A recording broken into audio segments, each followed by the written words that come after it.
നമസ്കാരം, പ്രവാസി മലയാളിയിലേക്ക് സ്വാഗതം. സ്റ്റുഡന്റ് വിസ ചട്ടങ്ങൾ ഉദാരമാക്കുകയും വിദ്യാർത്ഥികൾക്ക് ജോലി ചെയ്ത് പണം സമ്പാദിക്കാനുള്ള വഴികൾ അനേകം തുറക്കുകയും ചെയ്തതോടെ ഏതു വിധേനയും സ്റ്റുഡന്റ് വിസയിൽ ബ്രിട്ടനിലെത്താൻ ആഗ്രഹിക്കുന്നവരുടെ എണ്ണം ഇന്ന് വർദ്ധിച്ചു വരികയാണ്. ഇത് പല തട്ടിപ്പുകൾക്കും അവസരമൊരുക്കുകയും ചെയ്യുന്നതായാണ് റിപ്പോർട്ട്. വ്യാജ ഡിഗ്രി സർട്ടിഫിക്കറ്റുകൾ ഉപയോഗിച്ച് ബ്രിട്ടനിലേക്കുള്ള സ്റ്റുഡന്റ് വിസ തരപ്പെടുത്തി യാത്ര ചെയ്യാനെത്തിയ മലയാളി യുവാവ് പിടിയിലായിരിക്കുകയാണ്. ബംഗളൂരു വിമാനത്താവളത്തിലാണ് യുവാവ് പിടിയിലായത്. 22 വയസ്സുകാരനായ വയനാട് സ്വദേശി സോജു താഴ്ത്തിവീട്ടിലെന്ന ഷാജിയാണ് പിടിയിലായത്.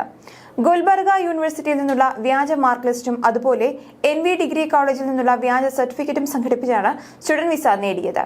ബ്രിട്ടീഷ് എയർവേസിലായിരുന്നു സോജു ടിക്കറ്റ് ബുക്ക് ചെയ്തിരുന്നത്. എന്നാൽ ബംഗളൂരു വിമാനത്താവളത്തിലെ എമിഗ്രേഷൻ കൗണ്ടറിലിരുന്ന ഉദ്യോഗസ്ഥന് സംശയം തോന്നി പരിശോധിക്കുകയും പിന്നീട് സോജുവിനെ ചോദ്യം ചെയ്യുകയും ചെയ്തപ്പോഴായിരുന്നു സത്യം പുറത്തുവന്നത്. തുടർന്ന് നടത്തിയ ചോദ്യം ചെയ്യലിലായിരുന്നു സോജു ഈ വ്യാജ സർട്ടിഫിക്കറ്റ് ഉപയോഗിച്ചാണ് ബ്രിട്ടനിലേക്കുള്ള സ്റ്റുഡന്റ് വിസ സംഘടിപ്പിച്ചതെന്ന് തെളിഞ്ഞത്. കോഴിക്കോട്ടെ ട്രൂവേ ഗ്ലോബൽ എഡ്യൂക്കേഷൻ എന്ന എഡ്യൂക്കേഷൻ കൺസൾട്ടൻസിയിലെ ഡെന്നി എന്ന പേരുള്ള ഒരു ജീവനക്കാരൻ വഴിയാണ് തനിക്ക് സർട്ടിഫിക്കറ്റ് ലഭിച്ചതെന്ന് അയാൾ എമിഗ്രേഷൻ ഉദ്യോഗസ്ഥരോട് പറഞ്ഞു.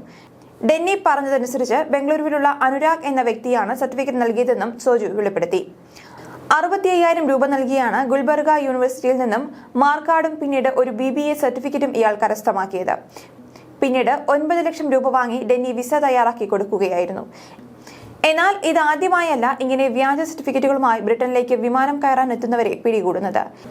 ഇക്കഴിഞ്ഞ ഒക്ടോബറിൽ ഇത്തരത്തിൽ വ്യാജ സർട്ടിഫിക്കറ്റ് ഉപയോഗിച്ചെടുത്ത സ്റ്റുഡന്റ് വിസയുമായി ബ്രിട്ടനിലേക്ക് വിമാനം കയറാൻ എത്തിയ 4 പേർ നെടുമ്പാശ്ശേരി വിമാനത്താവളത്തിലും പിടിയിലായിരുന്നു.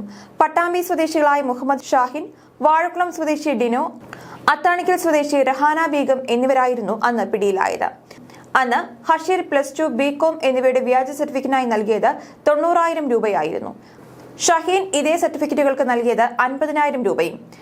+2 പാസ്സാകാത്ത ഡിനോ 30,000 രൂപ മുടക്കി +2 സർട്ടിഫിക്കറ്റ് കരസ്ഥമാക്കിയപ്പോൾ 40,000 രൂപ കൊടുത്താണ് BBA സർട്ടിഫിക്കറ്റ് രഹാന സ്വന്തമാക്കിയത്. ഇതിൽ എല്ലാ സർട്ടിഫിക്കറ്റുകളും കേരളത്തിന് പുറത്തുള്ള വിദ്യാഭ്യാസ സ്ഥാപനങ്ങളുടെയും യൂണിവേഴ്സിറ്റികളുടെയും പേരുകളിൽ ഉള്ളതായിരുന്നു. ന്യൂസ് ഡെസ്ക്, പ്രവാസി മലയാളി.